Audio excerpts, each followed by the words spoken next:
Hello, welcome to Sex on the Edge with Jen and Hen. I am Jennifer Reeves. I am Hendrik Scott. And we are licensed marriage and family therapists and certified sex therapists here to talk to you all about sex. So today we're going to start it off a little bit different before we dive into the sexual part of things and talk about self-care. Now, we know this is a freaking buzzword that everybody has heard, and it's kind of annoying at this point because, self-care is so freaking important. Yeah, overused. Right. Right. Very misleading. Right. But it is important, right? Yeah. I mean, so there's a reason why we keep tossing it around. So let's talk about why self-care is important real quick, and then we'll... Well, I was thinking about it earlier today and trying to think about the research that I've read and clients, and it'll go real serious for a hot minute, but don't worry, we're going to swerve out of it. Yeah. Self-care is important because there is loads of research showing that parents, the more stressed they are, the harder they will hit their kids whenever it pertains to corporal punishment for spanking. So you're more likely to take it out on your kid if you're stressed out, you're not paying attention to your own needs. You got to see where my mind is going right now, right? No. Oh. So, I mean, you brought up spanking. She does it every time. Every time. So real quick, apparently, I'm switching names. So my question then is, so if somebody was into BDSM, should we tell them not to do self-care so that they can just hit their consensual partners, spank them harder? I'm never gonna say that. No. I wouldn't either, but it just made my mind go there where it was like, ooh, but maybe. I mean, you also might, but by being stressed, but I mean, if you're the dom, you have to pay attention to your sub, and if you're super stressed out, you're gonna miss the hints that they're giving you, or the body language, whatever. Right. But anyway, you're more likely to lash out, and that's one way with spanking where it can come out in a really negative way. Yeah. Now, of course, it's not all that serious, but it's just something that's never really brought up in this discussion. I could also, in the context of partnership, not even just children, but we do take out our stress on our partners. Yeah. It's inevitable. We almost can't help it. But if you're not doing proper self-care or have a self-care routine, you are more likely to take things out on your partner or take things on your partner in a more harsh way. Yeah, just be generally unpleasant to be around, which gets no one laid. Nobody wants that shit. Yeah. Just like nobody wants your pee-pee. Say it one time. You're going to be haunted forever by that comment. True. Forever and ever. But how we're gonna put this twist on it now, is how it can help your sex life. Yes. Right? Self-care is not just about negating behaviors that we don't want to have or what might be inappropriate behaviors, but it can also be used to enhance the positive behaviors that we do want, and it can definitely be used to enhance your sex life and make your sex life better. So can I just say one thing before? So we're in this article on wellandgood.com. Yeah. This, I just have to get it out of the way because I laughed for 10 minutes. They call when a sorry. I love your giggle. Can you just keep giggling, please? Do you know what I'm about to say though? Okay. I don't. They call male ejaculation a genital sneeze. Achoo! Isn't that who calls it a genital sneeze? I'm so bothered by it. It's so gross. That's amazing. God, go sneeze that somewhere else, sir. No. Damn. I love that. What would they call a female ejaculate? What would be I mean, they can be a genital sneeze, but that's a genital drip. Anyway, the article is not this dirty. This is just where I'm taking it, and I apologize, but sorry, not sorry. Anyway, I had to get out of the way because I'd be thinking about it the whole time and wouldn't be able to be serious about it. Well, we don't always have to be serious. I mean, we're very rarely serious. That's true. Who am I kidding? Serious, schmerious. Anyway. So anywho. Tell us a little bit about the article. So applying self-care in your intimate life requires you to be sexually authentic, which is so key for just sexual health, is understanding how to be true to yourself, what turns you on, what doesn't turn you on, what the meaning of sex is for you. And that can change with various partners. With one partner, the meaning of sex might be something that is just about sexual pleasure and getting off and having orgasms, or just, or exploring. For somebody else, it might be more about making love or whatever the case may be. Petting, rubbing, hugging, cuddling. Yes. So the meaning of sex can change. And sex, we do want to, again, clarify. I know we say this, and we'll probably say this in every freaking show. Sex is it's our show. We can say what we want. It's my party and I'll cry if I want to. I'm going to start singing. Don't you do it. I won't do it this time. Hold your breath. It will come. If you built it, it will come. I can't stop. Won't stop. Where was I going? Self-care. Why it's important. Why it's important. What sex is where sex I believe you were sex going. is not just fucking penetration. Like, yeah. It's just not. You can have a whole erotic and sexual experience without any penises being inserted into anything, or any penises at all, or any sex. You don't have to have any penetration to anything, and you can still have a damn good time. A damn good time. Yeah. Thank you for clarifying, Jen. Learn how to be clitorate. Yeah. It's all about the clitoration. But yeah, so I love what this article goes on about, like look at your sexual preconceptions. Yes. Stop shooting all over yourselves. A lot of people will do what they think they should be doing, or they want sex to look like how people ask me all the time. They're like, well, should I be doing this, or what does it look like for other people? And I'm like, why do you care? Right. Like, why is that important to you? Yeah, why is it important? Like, just whatever you think's going on probably isn't. Yeah. I had a couple just the other day ask me, how often are happily married, highly satisfied couples having sex? And why does that matter? It doesn't matter. Are you happy? Yes, great. Are you happy? No, then let's talk about it. Yeah, right. It has not. It doesn't matter. There is no should.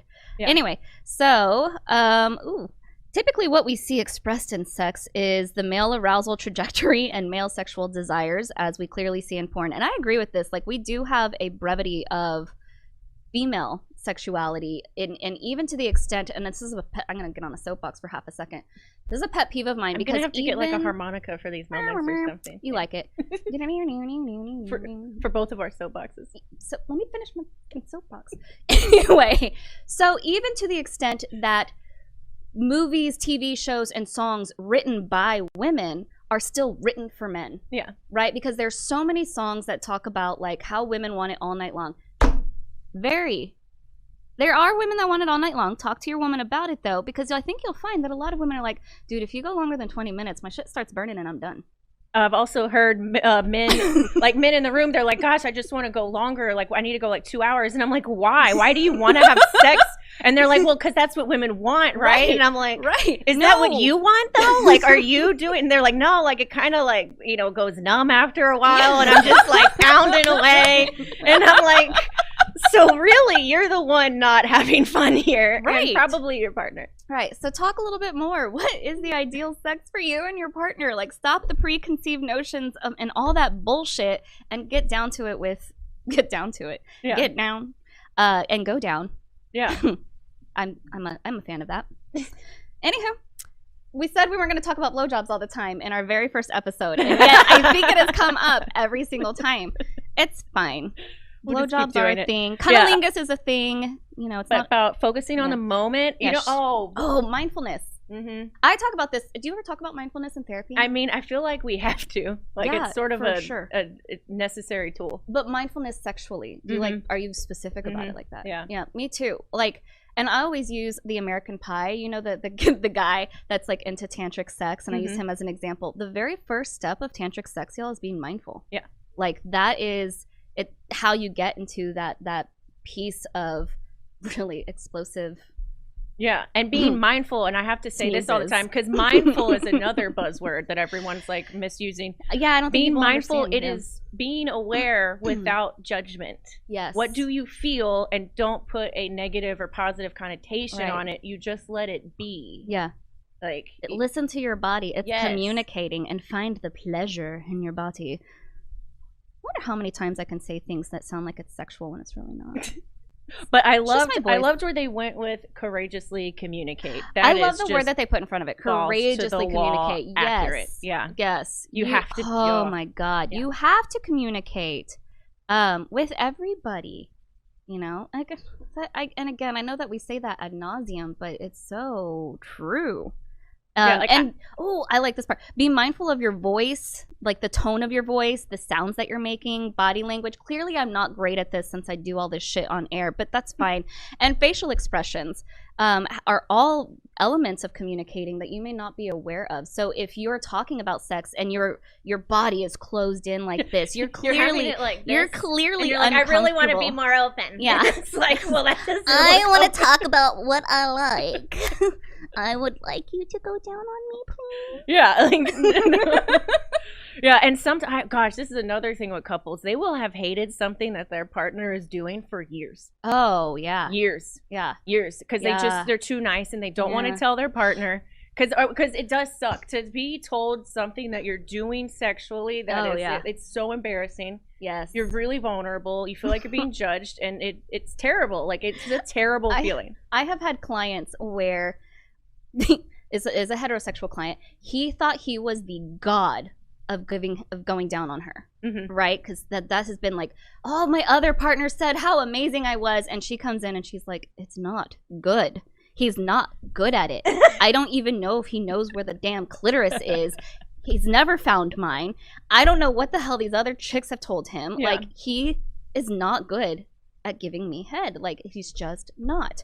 So, but you gotta talk about it.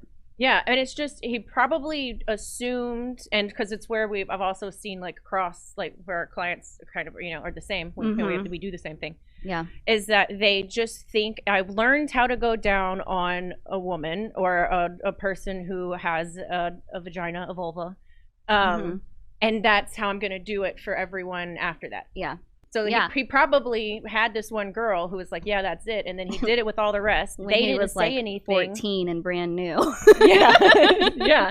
Then his partner stuck with that little act. So to in that final piece of it, so we're talking about the tone of voice. This says faking pleasure only leads to great confusion.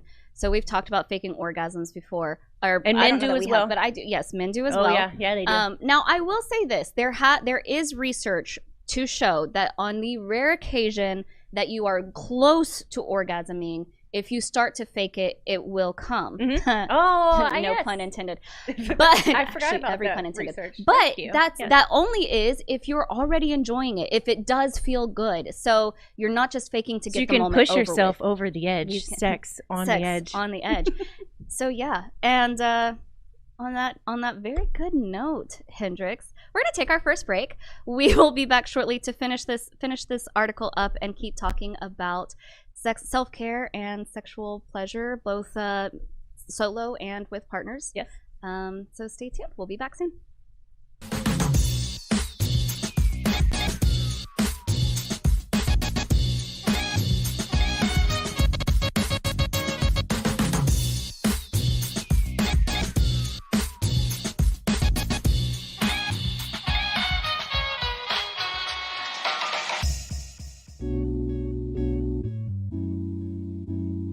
Aren't you tired of not getting what you want in bed? Are you ready to spice things up behind those closed doors? Woo! We're here for you every hump day at 7 p.m. This is Sex on the Edge with Jen and Hen. I'm Jennifer Reeves. And I'm Hendrix Scott, and we are professional licensed sex therapists. So remember to watch us Wednesday at 7 p.m. on Edge Radio TV, just in time for sexy time.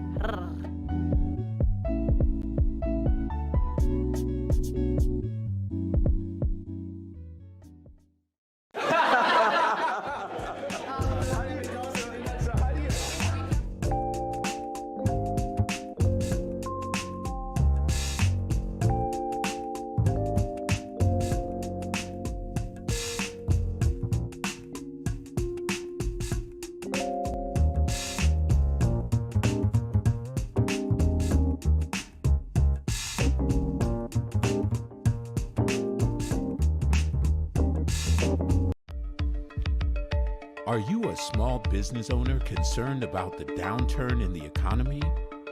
Top business leaders like Mattress Mac and Warren Buffett will tell you that now is the time to promote your business more than ever.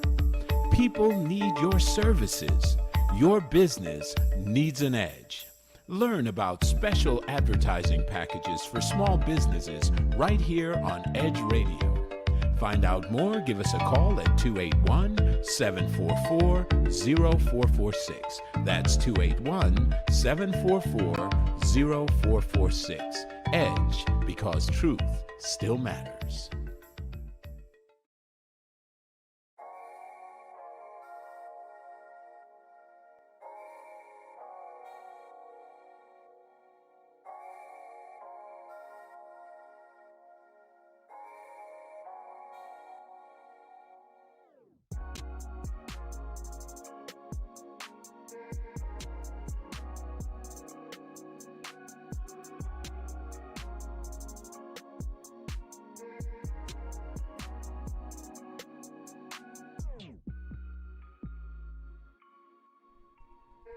Hey guys, this is Sex on the Edge with Jen and Hen, Edge Radio TV.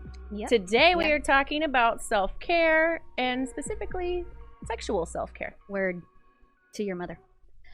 I'm sorry, I had to. Okay. Anyway, so before we went out, we were talking about this article on Well and Good and how self-care can benefit your sex life. And so the very last piece of it is placing your pleasure at the forefront. So again, the lesson of being sexually authentic was solidified. No, that's not what I want. But being able to know yourself. Yeah. To thine own self be true. And it's also allowing for growth and change. What you liked in your 20s, you're probably not going to like in your 30s, 40s, 50s. And also, if it does change, it not being the worst thing in the world. Yes. Some people feel very personally affronted when their body decides to change and like something new or different or not be able to perform the way it used to. Yeah. It just be like that sometimes. Yeah. So it's just something we all have to deal with and accept. And for sure. Hormones change that. Getting older change that. Saggy titties changes that. Giving birth changes all of that. But it changes for men too. It's not just a female thing. But looking at it as like rediscovery and not as a personal attack of just like, oh, my body changed. Woo, I might like something new now. Like that's exciting. Yeah. So to do that, that kind of takes like self-examination and then self-acceptance. Yeah. Yeah. So once you kind of figure that out, then you can start leading into understanding how all of these, the sexual self-care and whatnot, can be really beneficial in so many ways for you individually, for your partner, and how we can expand upon that. So we're going to jump over to a different article on sexual health. Oh, that we're doing Guide to Creating. Oh, yeah. Oh, you're right. You're right. Jennifer. Why there's two of us. Oops, I did it again. Why there's two of us.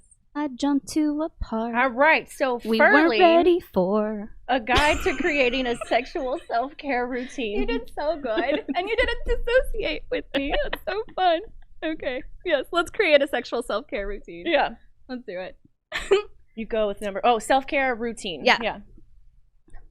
You start because I'm still trying to find it. What the hell? Go. So slow the F down. Oh, yeah. Yeah. Like, yeah. You get a self-care routine, you're going to have to kind of slow it down. Like, yeah. Take time to explore your sexuality. And this is like literally taking time. I mean, this can be on a daily basis. It can be a weekly basis or a bi-weekly basis. Which I would definitely recommend at more than once a week that you decide to go explore yourself. Explore yourself when you're taking a shower. That's a great time because, you know, most people do take showers, whether or not we wash our hair every day. We tend to take showers almost every single day, or at least every other day. I mean, depending on when how you're running ragged all over town, Yeah. dealing with kids or just dealing with like a hectic job, you're not going to feel very sexy. Yeah. You're probably thinking about a million other things. So take the time to sex yourself up in the shower. Yeah. And here's where mindfulness can really come into key, like, right? Like when you're like, I love to show things. When you're lathering yourself up with your loofah, pay attention to the soap bubbles as they like slide down your arm. That can be really sensual. People don't realize how much sensuality plays a role in our sexuality. It doesn't have to be sexual for it to like, it doesn't have to be sex to be sexual, sensual. It takes you back to mindfulness and back to your body, back in the present moment. So you're not thinking about 2 weeks from now and a deadline and what you got to do. It takes you right in that moment. Yeah, and go ahead and use that shower head. It's there for more than one reason. And if you don't know, I'm talking about masturbating with it. Let's just be real. Next, the next thing, be intentional about creating space. So setting the mood, creating the space. Again, we can do this in the shower. Once you get out, light the candles, put on that Marvin Gaye. Wash your damn sheets. Oh my God. Like, yes. And I tell my clients this a lot whenever it's really stagnant. I'm like, when's the last time you changed your bedroom? Oh, yeah. Yeah. Or moved it or like, you know, really like deep cleaned it. Like it's, where is it like this comfortable space? It's like, does it smell? It probably does. Like, you know. Or, you know, make sure that you have a dungeon and you can utilize that space for all your sexual acts and have everything in there and clean your whips and chains. And, you know, nobody wants to I feel like the kink community knows to clean their but people who don't know and just are like, you know what, I want to try a sex swing. Guess what? You need to wash that shit too. Like, do you know how many people don't wash their so sex mortified right now. I'm like, They why don't. wouldn't you wash your sex swing? Because people don't know, like, or they don't think about it. Like, you gotta. They should think I about it. understand that. There's but genital sneezes all over that thing. But again, like, you went to like Sheets, right? Shout out to Mattress Mac here in Houston. We love your beds. They're so good to bounce around on. So I love Mattress Mac. Anyway, I can't. I'm gonna start like. But how many people don't wash their sheets often enough? Like, they've done studies on this, and like they don't flip their beds around, or you don't spray. You need to spray your mattress down too with stuff to like get it cleaned and spruced up. And they have all of these fun little sprays that you can use. And I also liked that it said to clean your sex toy drawer. Oh, ooh. Like, organize it and make it look like inviting. You know, like you're taking your sex drawer on a date. Like, I don't know, like, you know, because normally you just throw shit in there. It's like sticky, and you know, like you like clean it and organize it and put it in like little things. Like Marie Kondo that shit. That's true. If you haven't used this sex toy in over a year, it's time to throw it away and get a new one. Yeah. I love. Yeah. That's funny. Yeah, but do clean your sex toys before you put them back in the drawer too. Like, yeah, because they are going to touch your other sex toys or other things. So, you know, go wash them. Or I guess what I'm more thinking of is like spilled lube, like things crack and like. You know, that happens all. Yes. Yeah, that's true. Anyway, next one. What is the next one? Creating micro habits. Yes. What is a micro habit? But I want to say this right. So it's like, it's kind of being kind with yourself and not expecting yourself to just create this huge habit right off the bat. Maybe it needs to be a smaller step into creating this big like ritual, or maybe you just need smaller steps to get there. Yeah. Like, you know, like for example, in order to feel a little bit more sexy, you might wear sexy underwear where you not have the expectation that you're going to have sex with it, but you know, to put on that lacy thong or your silky manties. Yeah, you can feel sexy not trying to just entice your partner. You can feel sexy for yourself. Yeah, which, let's be honest, statistically, as a hetero female, I'm gonna say most hetero females, we tend to not wear our sexy underwear for our partner. It's usually for ourselves to put us in the mood, or whatever the case may be. I'm not quite sure if that would that be true in the queer community as well? You know more about the queer community than I do. I can't really say that my kind of queer has a lot of sexy underwear lying around. In the They're just same naked way, all the time. Sure, but in the same way that, like, yeah, it's like not the same. Really. Okay. Yeah, I'm sure our femmes are like, yeah, you know, there with their sexy underwear. Gotcha. Yeah. Okay. Gotcha. That's why I was curious. I didn't know. Yeah. I just know my kind. But so yeah, you can do that, or even going back to the shower, making that a micro habit of really washing yourself in a sensual way and not just a quick like get under the boobs, you know. Pay attention. Do get under the boobs, y'all. Do you know how much boob sweat there is? Like, get in those crevices. They're important. Man. Oh, and I liked Find Your Groove. I like that they said Find Your Groove. That's all. How Stella got her groove back. She went down and she got herself a hot man. Yeah. So, you know, this might be spending 30 minutes journaling and reflecting how you feel about sex, talking about a recent sexual encounter, or even, you know, and I will say our boss, Dr. Viviana Coles, is a big proponent of telling people to listen to erotica for 20 minutes a day. Yeah. That's a long time. So, you know, but it's a good idea. It's a great idea to really start getting yourself. It puts it in your head. Yeah. Like, you can't just like turn some switch and go, I'm going to think about sex right now and I'm going to be turned on. Like, there needs to be some prep, like thinking about it. Definitely. If you're not a person that naturally does that. Yeah. I also like that Find Your Groove was maybe not, they didn't mean it as necessarily just a sexual component. So you can do all of this stuff without the sex part, like our asexuals and demisexuals. Oh, for sure.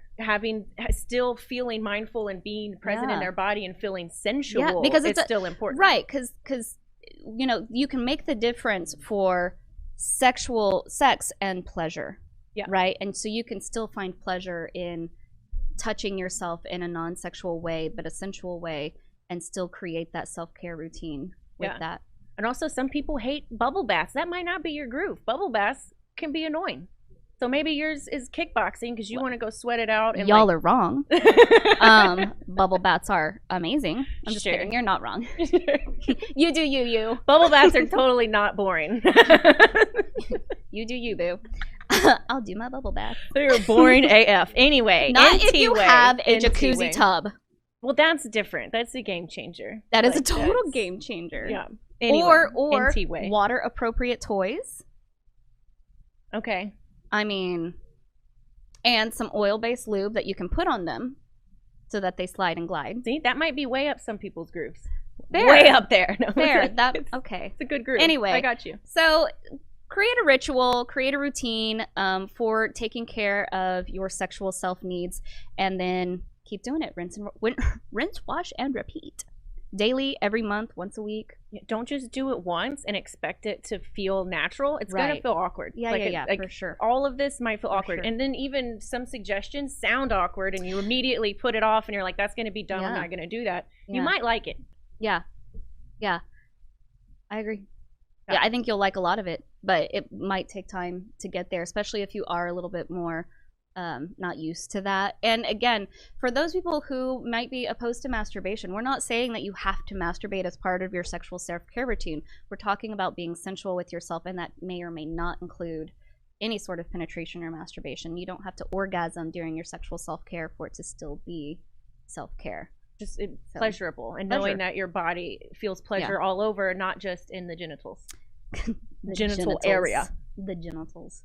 You don't have to genitally sneeze in order for it to be pleasurable. Why did you tell me that? I know. It was in the... Or anyway. Okay. I didn't read the details of that part. I just skim things. Don't you know this? I honed in on it and couldn't stop picturing it was the problem. Like, it was just over. And then it was a penis, and then it was like, and then it was... I can't get it out of my brain. It was everywhere. A penis, and she can't get it out of her brain. All right, so now we are moving on to the health benefits of sex with yourself or with partners. And let's see, I'm gonna let you take that away to start, because again, my thing is messed up. So, sexual health. Some of the benefits are creating less stress. We have talked about that before. And when you eat, when you do have more orgasms, that does create a lot of a release of tension. Oxytocin. It actually helps with headaches. Like women, I will tell you, if you have a migraine, masturbate. I saw that. It works. I did not know from this article that Verify. I learned. It works. But that you, like, if you suffer from migraines, just like having an orgasm consistently, not consistently like in the same day, but you know what I mean, practicing that sexual self-care. That one I did not know. I was unaware of that research. I knew that one. Also, if you have, I mean, this is kind of separate from this, but if you are constipated, anal sex can really help with that, actually. I feel like people know that, but they know it in like a different way, or they're thinking about it in like anyway. Yeah. I mean, I had a friend of mine, I will not say her name because she would be mortified, that when I was in grad school, I'm desperately trying to figure out if I know this person. You don't. Okay. She was like, I have been constipated for 10 days. Like, she had not been able to poop for 10 days. And I finally was like, tell your boyfriend to do you in the butt and to come in there. And like the next day we were in class and she was like, Jen, it worked. I was like, I know, honey, I know. You've just been helping people your whole damn life, haven't you? Just spreading that good positivity everywhere. Spread it around. Spread my seed everywhere. Hashtag blessed to know Jen. Yeah, so that's a health benefit of anal sex.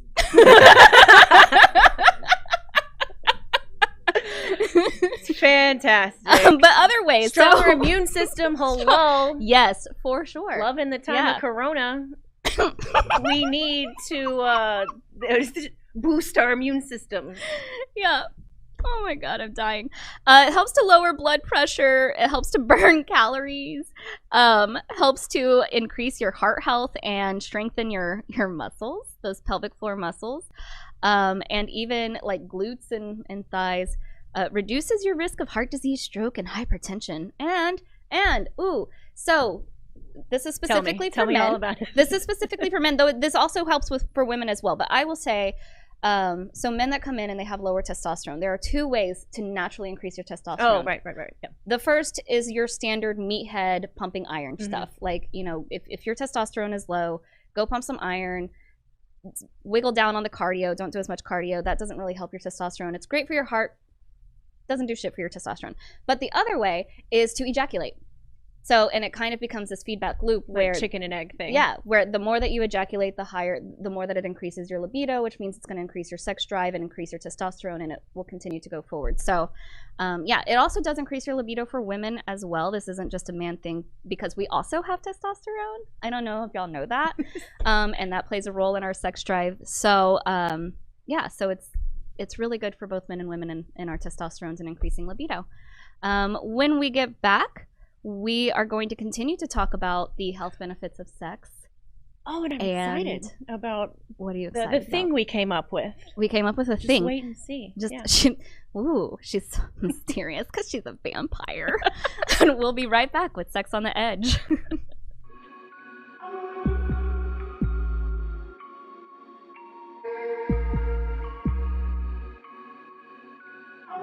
We work our whole lives to support our families. With one accident or illness, it can all be gone in an instant. Now there's a smart, affordable way to protect your family. Go to findhealthbenefits.com and discover low-cost life insurance for as little as $2 per month. Add to that a tax-deferred annuity that can help you protect your assets and grow your money for retirement. Learn more. Go to findhealthbenefits.com or call 877-235-6094. A critical illness can strike without warning and wipe out your life savings. In fact, it's the #1 reason for bankruptcy. Find Health Benefits offers an affordable solution. Get up to $50,000 if you get cancer, stroke, or a heart attack, giving you the peace of mind to focus on getting better while the plan helps you to pay your bills and medical expenses. Learn more. Go to findhealthbenefits.com. or call 877-235-6094. 66% of seniors spend more time shopping for cable TV than Medicare plans. Most say because it's just too confusing. Laws change every year. The wrong plan could cost you thousands and prevent you from seeing the doctors you want. Introducing FindHealthBenefits.com. Save time, save money, see specialists without referrals. Go to FindHealthBenefits.com or call 877-235-6094 for this informative brochure. Society is on the edge. Let's bring them back. Edge Radio, because truth still matters.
Hey, welcome back to Sex on the Edge with Jen and Hen on Edge Radio.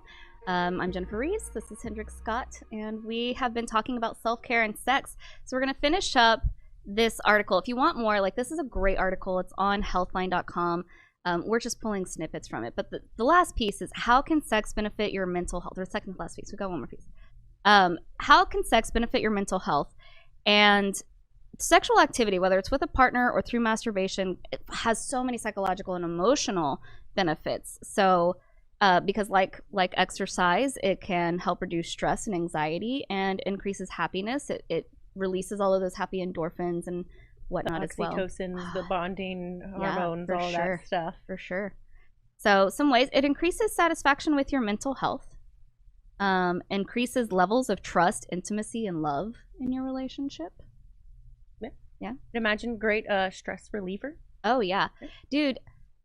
I don't know if whatever. Like, for those of you that might still be in like college or something like that, for example, or even if you're not, even if you're at work, like, dude, if you have a big meeting the next day or a test the next day, I definitely recommend banging it out the night before or that morning. To but help the old adage for athletes used to be, do not ejaculate the night before, and they have researched it, and there is no valid research to back it up, because they were like, I wonder if this actually works. It doesn't really. No. Like, and I would almost venture to guess that it would actually be the opposite, because again, if you ejaculate, you're increasing your testosterone. That might make you a little bit more pumped up and ready. Focus. Yeah. Focus and go. All right, thank you, Sean T. So it also improves your ability to perceive, identify, and express emotions, because you can see the different emotions in pleasurable faces, or maybe even being more attuned to your partner if they wince because you've hit a tender spot. Like, those are ways that can be helpful. And then a lessened use of your immature psychological defense mechanisms and the mental processes to reduce stress from emotional conflict. That one's really interesting. I didn't think about that. Let's read that again. Lessened use of your immature psychological defense mechanisms or the mental processes to reduce stress from emotional conflict. So I read that as it will help you be less defensive, more open with your partner, or even around, Makes sense. You got to let them in order to have the sex. Mm-hmm. Yeah. Okay. Ooh, and at an older age, for our elderly couple or our elderly listeners, sexual activity may affect your well-being and ability to think. So again, improved memory. Yeah. Bang it out for your memory. Bang it out for your memory. Yeah, you don't want to forget your children. Yes. Have sex so you can remember your children. We're really just doing this to help y'all and your families. Grandpa, how do you remember me so well? Well, sweetheart, let me tell you, I bang your grandma on a regular basis, and that's how I remember that you're a little genie. Okay. Anywho, and so it's also a confidence booster. It helps you understand more about like what to talk to your partner, and some social benefits, which is kind of interesting.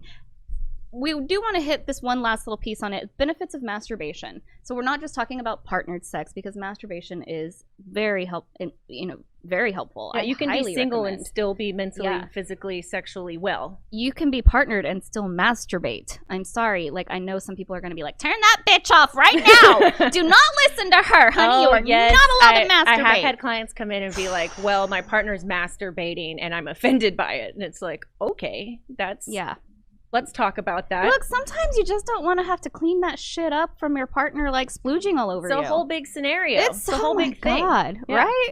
Yeah. It's so frustrating. And sometimes you just want that quickie done. And if your partner's somebody that, like, you're like, God, I know they like longer sex, and I don't really want to deal with that shit tonight, I'm just going to go. Yeah, and you're allowed to say no or want what you want and not give anybody a friggin' apology for it. You do you, boo. Literally. You do you, boo. Yes. And how masturbation can actually still help is it actually can help the sex that you do have with your partner, because it makes you more attuned with your body, your needs, what you like and what you want. And again, for as our hormones change at different levels. So if you're masturbating, then you might be able to say like, well, right now I know that this has been hurting me when I masturbate, so don't do that during sex because of where my cervix is or where my stress levels are or whatever the case may be. Going back to the rediscovery, you're going to be more likely to feel more open with yourself and rediscover new things that you like, whereas your partner, you might be on a routine, so you might not accidentally find this new erogenous zone. Right. So it helps you to understand your own body, which I think we've talked ad nauseum about. We can increased ability for orgasms. And I think that a lot of that has to do with because it takes the pressure of the performance off, because you only have to please yourself. You don't have to worry about pleasing your partner. And so don't have to worry about your face, your noises, your body, all that stuff. Right. Which are all lovely. Anywho, boosted self-esteem, increased sexual satisfaction, and we actually do often utilize it for some of the sexual difficulties and dysfunctions that might occur as a way to work around those. So I'm an advocate of masturbation, and not just masturbating the same way every time. change up your masturbation routine. You know, if you Some people have been masturbating the same exact way since they hit puberty. Right. Yeah. I mean, instead of using your right hand, use your left hand. And that's not just a male joke. Women do the same thing. Yeah, absolutely. Like, this is, you know, anybody and everybody. Use a butt plug by yourself. I'm going to bring it back to anal. It's fine. You know, try different ways, try different things so that you do get to know your full and complete body. But all right, so this last segment that we're going to do, we found this incredibly interesting because neither one of us had really, I don't know if I haven't heard the idea before. Yeah. It's just we've read a lot. We've been doing this for, a long time. So this blogger, I'm going to call her a blogger, Evan Whitney, introduced the idea of, if you need inspiration or a boost of confidence, go to an erotic or sexual muse. Yeah. So a celebrity or character from a movie or TV show that you admire or you want to emulate. Yeah. And tap into that. And tap into whatever it is that they're doing. Yeah. So we started thinking about this and we were like, who would some of our sexual muses be, or some sexual muses that we might recommend? And my favorite person, like, she immediately came to mind. She was the very first name I dropped. So Katie Morgan. If you don't know who Katie Morgan is, she is a porn star. And when I first found Katie, she's amazing. When I first found Katie, she was doing an HBO special called Sex Tips. And she would give like sex education and sex tips while standing there nude. And she's really intelligent. Like, some of the ways, if you watch her, like, she has her persona. Her voice definitely makes her seem as though she is dumb as a box of rocks. Oh, she's really intelligent. and like, just very confident in her skin and in her body. And so if you ever get a chance, watch Katie Morgan's Sex Tips. Like, she's amazing. Or just go watch her porn. That's fine too. She's smoking and she's confident, and I love Katie. Yeah, I love her. So we can even get into like Jessica Rabbit. Oh, I know about her. Oh, you did that on purpose. I love her. I'm gonna have a maybe a controversial suggestion on how to emulate, but okay. No one loves Kanye more than Kanye. Okay, and he's going in full confidence. Nobody can take me down. I can do this, kind of bold. Let's get this done, kind of. Okay, but is that just confidence? What's the sexual confidence with that? Well, I mean, he's also bipolar, and we all know mania is that's true. Is one hell of a sex drug. That's true. That you know, you got points. Yeah, you got some points. Along that same vein would be, I mean, she goes without saying, I think, but I'm gonna say Lizzo. Come on, absolutely, yeah, with the body positivity, with the I don't give a fuck. Yeah, I follow her on Instagram, and she posts some spicy and racy things. Like, she owns that shit. Oh my gosh, who am I thinking of? Nailed It. Do you ever seen that show on Netflix? What is her name? Anybody know? No. Oh man, but she's okay. Anyway, Google Nailed It. It's the baking, the really crappy baking show on Netflix. Like, you bake, it's terrible. They bake terrible cakes. But she is phenomenal. Like, she's been learning to get on a stripper pole, and then the comments are like, "You're too fat for this. This is gonna break." And she's like, "How about this?" And she's learning to erotic dance and doing it on Instagram, like, for the world to see. And I'm like, you friggin' get it, girl, like, in your thong, and I will watch you all day. I prescribe that sometimes for some of my clients that have a lower self-esteem, especially my ladies that have a low self-esteem. Go take a pole dancing class, go take a belly dancing class.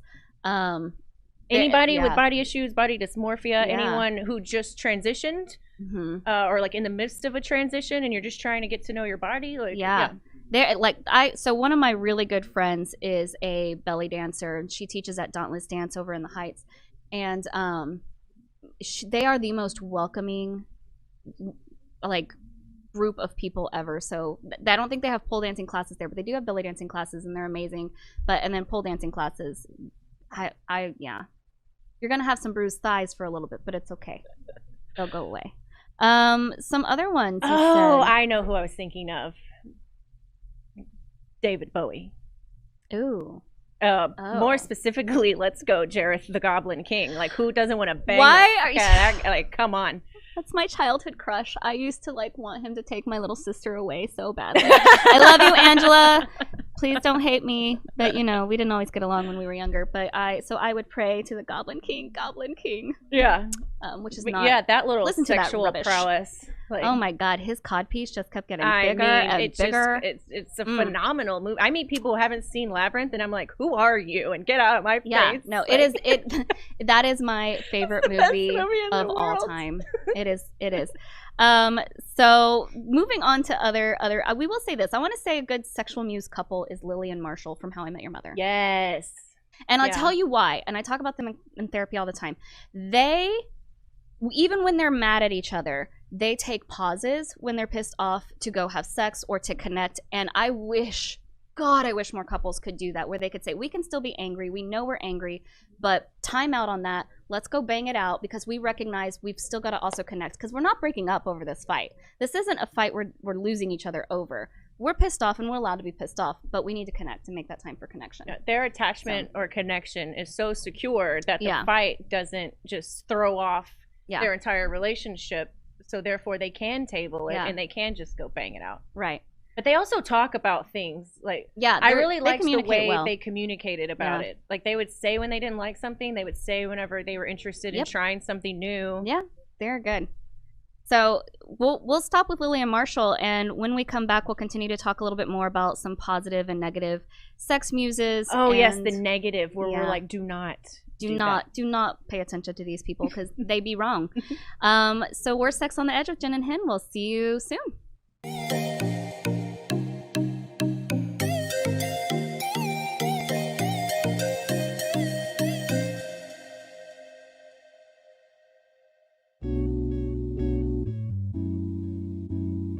Aren't you tired of not getting what you want in bed? Are you ready to spice things up behind those closed doors? Woo! We're here for you every hump day at 7 p.m. This is Sex on the Edge with Jen and Hen. I'm Jennifer Reeves. And I'm Hendrik Scott, and we are professional licensed sex therapists. So remember to watch us Wednesday at 7 p.m. on Edge Radio TV, just in time for sexy time.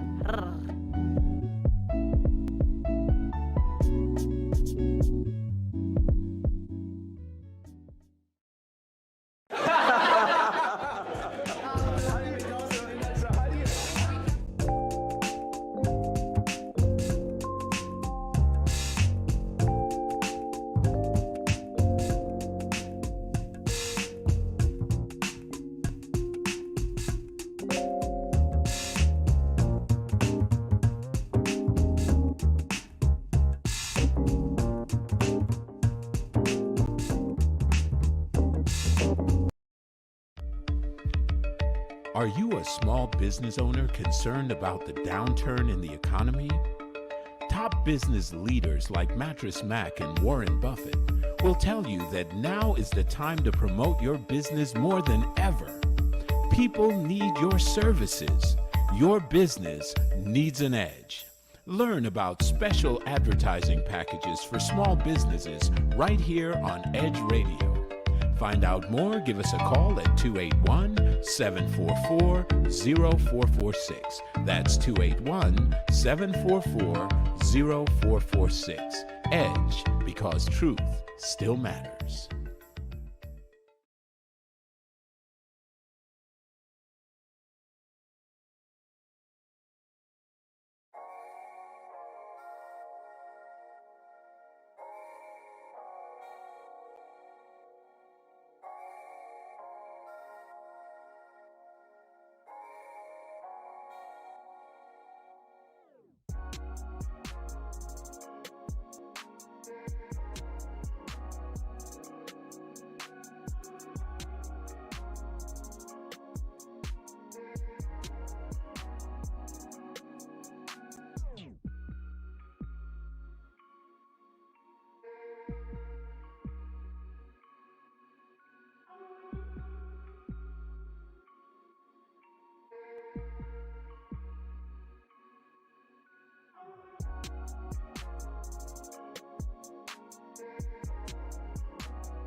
And we're back with Sex on the Edge with Jen and Hen, talking about sexual self-care. Yeah. Currently talking about erotic muses, a sexual muse, someone you want to aspire to be in your erotic life. Whether you be masturbating, you know, nobody loves Kanye like Kanye loves Kanye. So maybe you want to be like, nobody loves me more than me right now. Right. You know? Right.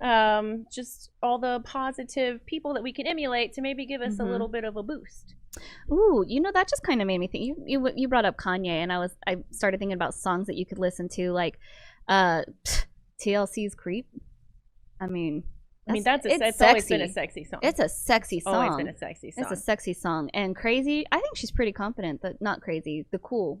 I can't remember her real name right now, but not Crazy, Chili. Sexy, Cool. The album. Yeah, not Chili, not Lisa. Left Eye. Not Lisa. No. It's not. Chili. Not T-Boz. T-Boz. Thank Okay. you. T-Boz. To me, she comes off more confident than all three of them. There's a stare that she does. Yes. That's like right there, and the camera's on her. She's kind of like this, and it's the eyes. Yes. Yeah. Now I love Chili's voice more, because I like to sing her part more than I like to sing the rest of them. But yeah. But do we have any more or positive ones, or do we want to go straight into? Well, did you want to talk about Laverne? Oh, I mean Laverne Cox as well. Yeah.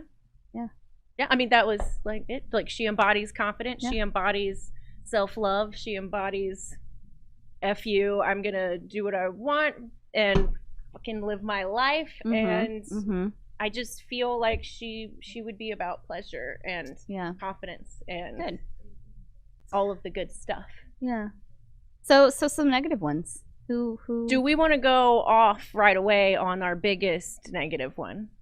Because I pulled about the greatest paragraph I've ever read on it. Let's do it, because fuck Christian Grey. 50 Shades of fucking Grey. Like, this oh is my what God. I am so sorry, but no.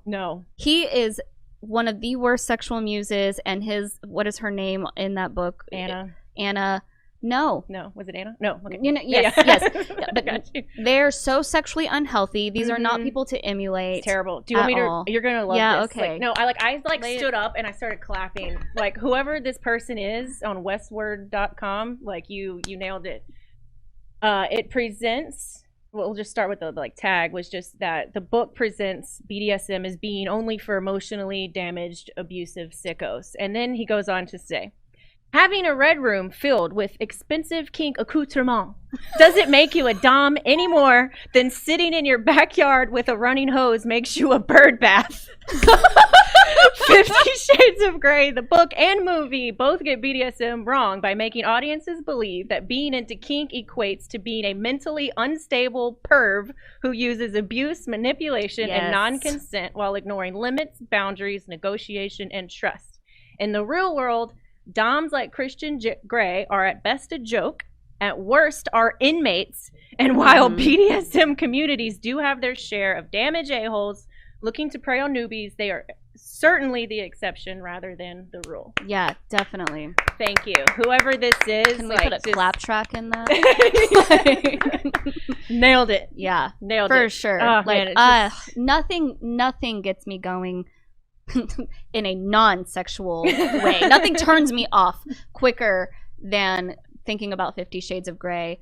My mom and my sisters, they love the movies. I've heard other people, and you and I have been in many an argument over this. I've been next to you while you've been having it. She's been next to me while I've been having it. We've been in it together. We're trying to rid the world of this upholding image of Christian Grey. It's so inaccurate. And I know the BDSM community hates him. Yeah. Oh man, the BDSM community was like up in arms over that. I will give this one nod in the fact that when it first came out, at least when the book first came out and became popular, I did get an upswing in clientele coming in wanting to try BDSM and being open to it and wanting to go about it in the quote unquote right or healthy way. Yes. So I will give it that it opened some doors a little bit more to ideas. Open the minds and panties of everyone in the nation. I mean, if you have crotchless panties, they're already open, so get you a pair. No comment. You're right. It did. It did do that. They So have that's something to talk about and say, I read this, and then we do get the chance to be like, burn it and then throw the ashes away and then bury it. It's terrible writing to start with. I mean, how many freaking times can you talk about your internal goddess? Fuck your goddess, dude. Like, give it another name. Give yourself another name. Whatever. Your internal Katie Morgan. I don't know. Whatever. But we do understand. We just happen to be a little hard on it, harsh. And we realize it's fantasy, which is always the comeback. People are always like, well, it's fantasy, and it turns people on. If you just use it for that and that alone, great. If you're using that as this is how a basis for how it should, no, absolutely not. I love that he called him an inmate. Like, I really appreciate no, but it's that. true. Like, I was going to say a predator. That was the word that was coming into my mind before you read out inmate. Was like, or they're called predators. Exactly. Or it's don't be a called predator. Stalking. Yeah. Man, whew. Anyway, that felt good to get out. That's good. I have a feeling that's probably not going to be the last time we mildly. We'll go hard on it probably in like a few episodes. It's hard not to. They just open themselves up to so much criticism. Anywho, some other negative. Carrie Bradshaw. I know. Oh man. Yeah. So Carrie, get out of your way. Like, man, she just sabotages herself in so many ways. And I mean, oh my God, I blanked. Which is, she wants to be open. Charlotte. But she's not honest with herself. Charlotte is more honest with herself. Charlotte's more honest, but she's so timid. I would say she's under the category of women that really need to work on masturbating more and exploring their bodies and then being able to communicate. Remember whenever they did make her masturbate? I know. I remember the shower addicted to her vibrator, and then they had to take her vibrator from her. Yeah, it's fine. You're not addicted to your vibrator. There's not an addiction there. But anyway, Carrie, they're bringing that show back. There's just not a lot of like self-awareness with her, and she will like, because of the unhealthy like relationship that she seems to have with herself. It's under the guise of I'm sexually open and I'm a strong, independent woman, but really she's hurt by a lot of the sexual activity that she does. Definitely. And that's part of the awareness and the mindfulness of you need to be aware that you're being hurt by the things that you continually keep doing under some guise of what you think you should look like, how you think you should be. Fuck all that. Yeah. If it doesn't feel right in your soul, then it's not right. How do you feel about that show coming back?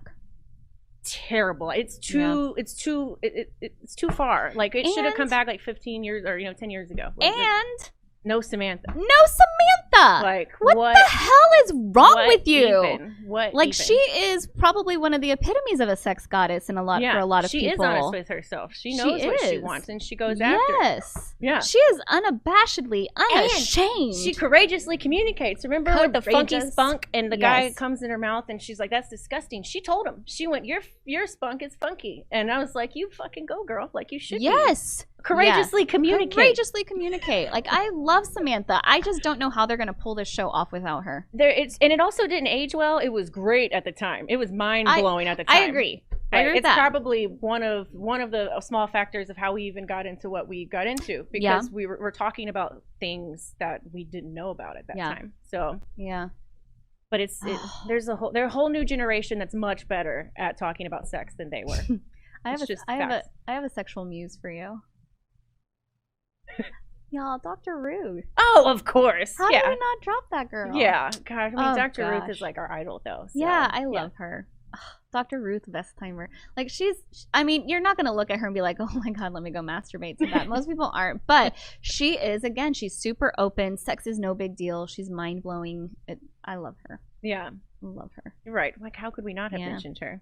Yeah. And so unhealthy. So we got Christian Grey. We got Carrie Bradshaw. We're not going to talk about real people for the negative because we don't know.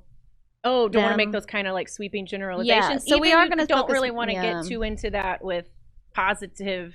Yeah. Like, again, because we don't know. What you portray on social media may be totally different from how you actually really are. That is true. Yeah. But some other ones. I mean, I talked about Lily and Marshall from How I Met Your Mother earlier, but Ted and Barney are not very good. I can't stand Ted Mosby. I don't know why. It's just something. It's something really. It starts with the name. Why did they name the character Ted Mosby? Like, oh my God. Yeah.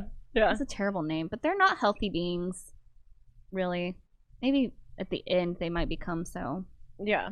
But they're really not. What do you think?